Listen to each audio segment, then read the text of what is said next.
Saudara, kami lanjutkan pilkada di tengah anggaran dan juga utamanya mengenai protokol kesehatan karena akan dilakukan di masa pandemi COVID-19. Masih bersama kami Pak Abhan dari Bawaslu Republik Indonesia, Pak Saan Mustafa, Komisi 2 DPR RI, dan Mbak Titi Anggrini dari Perludem. Saya ke Pak Abhan sedikit loncat, saya tinggalkan dulu tahapan-tahapan yang sudah harus berlangsung di tengah anggaran yang tadi sudah dijanjikan untuk bisa segera turun. Orang kemudian khawatir, Pak Abhan, dengan pengawasan untuk pilkada kita. Di tengah COVID-19 ini bansos terus mengalir. Juga dari daerah, kabupaten maupun provinsi terus mengalirkannya. Ini menjadi seperti kemudian saya pakai tanda petik tidak adil nih, tidak netral ini begitu. Para kepala daerah bisa masuk terus seperti melakukan kampanye terlebih dahulu menjelang pilkada serentak. Bagaimana kemudian hal ini bisa dijawab bahwa netralitas tetap terjaga, Pak Abhan? Terima kasih. Jadi memang tantangan pengawasan di lanjutan pilkada di tengah pandemi ini memang saya kira banyak hal ya. Salah satu adalah soal potensi abuse of power melalui bantuan sosial COVID, penanggulangan COVID ya. Kami kira ini memang butuh komitmen bersama, terutama dari para calon peserta pilkada ini.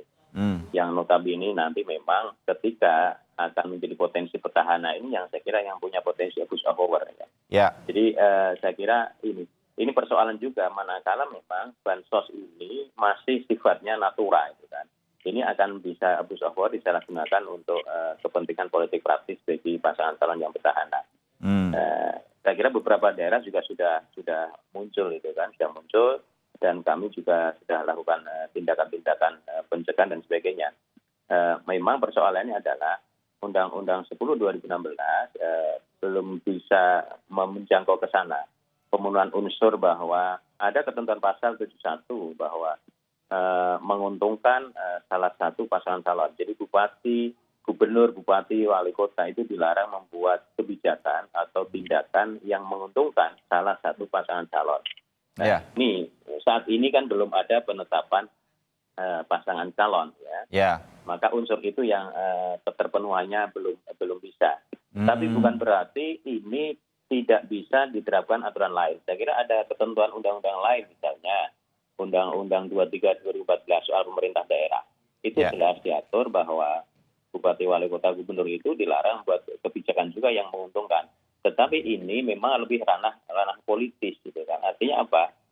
DPR di daerah punya kewenangan untuk mengawasi proses itu agar tidak disalahgunakan untuk kepentingan politik praktis mereka itu kan. Oke, dimengerti.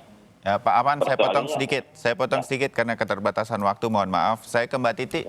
Mbak Titi, Perludem punya catatan soal semacam ini. Gimana nih Mbak Titi? Di suatu situasi normal aja banyak yang colong-colongan kan mengenai hal ini. Betul. Yang pertama, kita kan memang di situasi hari ini, Mas Bayu, ingin kepala daerah itu bekerja maksimal di dalam mengatasi COVID-19. Jadi tidak adil juga kalau kita kemudian mengatakan kepala daerah jangan aktif dong melakukan penanganan COVID begitu ya. Memang disitulah keuntungan seorang kepala daerah yang kemudian akan menjadi petahana di tengah pilkada di masa pandemi. Ruang gerak dia menjadi lebih bebas dan lebih leluasa karena dia harus menjalankan program-program resmi negara. Tetapi menjadi problem itu kalau program negara, hak rakyat dengan uang rakyat itu disimbolisasi dan dipersonalisasi dengan hal-hal yang sifatnya personal, foto kah atau logo kah dan lain sebagainya. Kan itu yang jadi problem. Ditambah kemudian misalnya penyalurannya diskriminatif. Untuk kantong-kantong pendukung dia maka itu lebih dimudahkan, lebih beri kelebihan. Ini ruang ini yang harus dijawab. Jadi komitmen negara itu bukan hanya mau berpilkada, tetapi satu tadi komitmen keselamatan, kesehatan, tetapi yang kedua bagaimana perilaku-perilaku yang diperkirakan akan terjadi penyimpangan ini bisa dicegah. Sejak lama kami mendorong Mas Bayu, pemerintah itu mengeluarkan peraturan untuk melarang penggunaan segala simbol yang berupa mengarah kepada individu politik. Jadi kalau bantuan dari negara, sebutkan itu bantuan dari negara yang simbolnya hanya simbol negara. Simbol negara itu apa? Garuda Pancasila begitu ya misalnya. Jangan kemudian ada bahasa-bahasa lain. Dan peran dari pemerintah pusat sebagai pengawas pelaksanaan urusan pemerintahan daerah itu juga harus mulai ditegaskan. Karena kan kita ingin katanya efektivitas program penanganan COVID. Nah, bagaimana menemukan antara efektivitas penanganan COVID dan upaya mencegah politisasi itu yang harus dibicarakan dengan intensif antara Kemendagri dan juga pihak pengawas pemilu. Baik. Dan memang diakui kan oleh Pak Mensos kita, kenapa politisasi bansos masif? Karena perhatian yang terpecah antara ingin memenangkan kompetisi elektoral dengan ada satu ruang memanfaatkan program yang memang tersedia begitu. Jadi ini yang harus memang kita atasi bersama. Ya, saya pindah ke Pasan. Pasan, usulan dari Mbak Titi Perludem tadi, pemerintah harus memperhatikan ini semua. Ini bisa dicatat dan kemudian hadir di dalam rapat-rapat dengar pendapat dengan seluruh stakeholder pilkada? Itu udah pernah kita sampaikan di rapat awal pertama, ini ada Pak Adan hadir. Di rapat awal pertama, Komisi 2 itu tegas menyampaikan terkait dengan soal bagaimana peran Mendagri dalam rangka mengawasi kepala-kepala daerah yang maju di pilkada tanggal 9 Desember yang akan datang, itu untuk tidak melakukan politisasi bansos. Ya. Jadi itu kita sudah tegaskan, sudah kita tegaskan bahwa. Tapi itu kan himbauan gitu Pak Saan. Enggak, nanti harus ada sanksi. Jadi kita ada sanksi. Pertama gini, kita sampaikan bahwa ini soal prinsip keadilan. Waktu itu kita sampaikan bahwa ini ada ruang yang begitu besar bagi incumbent di tengah penanganan COVID ini, karena dia tadi harus menangani COVID secara efisien dan efektif. Ya. Maka akan banyak sekali bantuan-bantuan yang akan disalurkan ke daerah dari negara. Nah, maka tadi katakan bagaimana mencegah politisasi bansos. Saya sepakat dengan usulan Mbak Titi, memang tidak boleh ada bahwa bantuan dari negara itu diklaim seakan-akan menjadi bantuan personal kepala daerah, seperti yang sudah terjadi belakangan, ditempel fotonya atau dikasih ini. Nah, ini jangan sampai terjadi lagi. Yang kedua juga harus dikontrol. Selain bantuan dari negara, dari pusat, nah juga harus dikontrol adalah kepala daerah incumbent itu menganggarkan terkait bansos itu jor-joran. Atas nama COVID misalnya kan gitu kan. Yang seharusnya bantuan sekian, dia menganggarkannya lebih kan gitu loh kan. Dengan asumsi bahwa ini adalah bagian dari jaring pengaman sosial.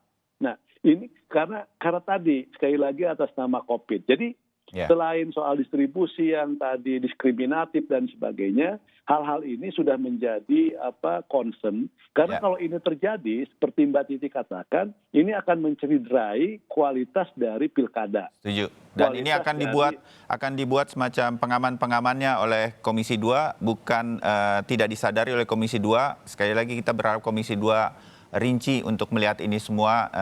Pilkadanya memang unik ini di tengah COVID-19. Kira-kira gitu Pak Saan ya? Iya, seperti itu Mas Bayu. Baik, saya tutup di bagian akhir ini dengan sedikit masukan bagi mungkin pemerintah melalui Komisi 2 dan juga kepada Bawaslu dari Mbak Titi. Singkat padat Mbak Titi, di tengah semua yang segalanya ini begitu darurat nanti, begitu ketat waktunya, anggarannya juga mungkin agak-agak terlambat. Apa yang kita harapkan atau bisa kita harapkan dari pilkada serentak kali ini dan harus dilakukan atau terjadi oleh pemerintah, Mbak Titi? Ya, pilkada serentak kali ini sesungguhnya pertaruhan komitmen kita pada demokrasi dan juga pemenuhan hak-hak rakyat. Jadi sesungguhnya bukan hanya kita mempertaruhkan apakah masyarakat akan pergi ke TPS atau tidak, tetapi sejarah panjang kita di dalam berdemokrasi itu juga akan dinilai oleh dunia.